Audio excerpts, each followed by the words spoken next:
This is Shelley Neese, Managing Editor of the Jerusalem Connection. On Wednesday, Mary Jean Gardner was going to meet a friend for lunch in Jerusalem when she walked by a suitcase that was laden with explosives. The terrorist detonated the bomb, and Mary did not survive the blast. 30 others were seriously injured. The terrorist had put the bomb at one of Jerusalem's most crowded outdoor bus stops right across from the central bus station. Their aim was to kill many. But that day Mary was the only one to die.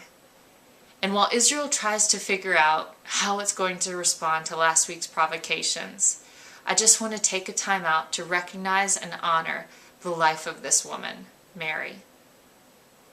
Mary was a Christian. She was from Scotland originally, but had spent most of her life in Africa.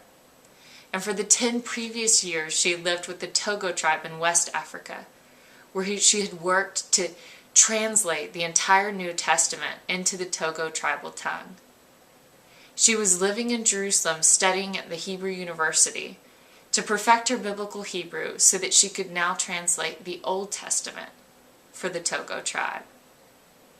She was scheduled to go back to Africa in just a few months when this tragic incident happened. Of course, Mary's 80-year-old parents were devastated by the news, as are her 4 siblings. And this week we should definitely keep her family and friends in our prayers. Earlier last week, when the Fogel family massacre happened, Prime Minister Netanyahu went to pay his condolences to the 12-year-old daughter of the Fogel family who had walked into the murder scene of her parents and 3 siblings. And Prime Minister Netanyahu told her, "They killed, but we will build, and we will build, and we will build."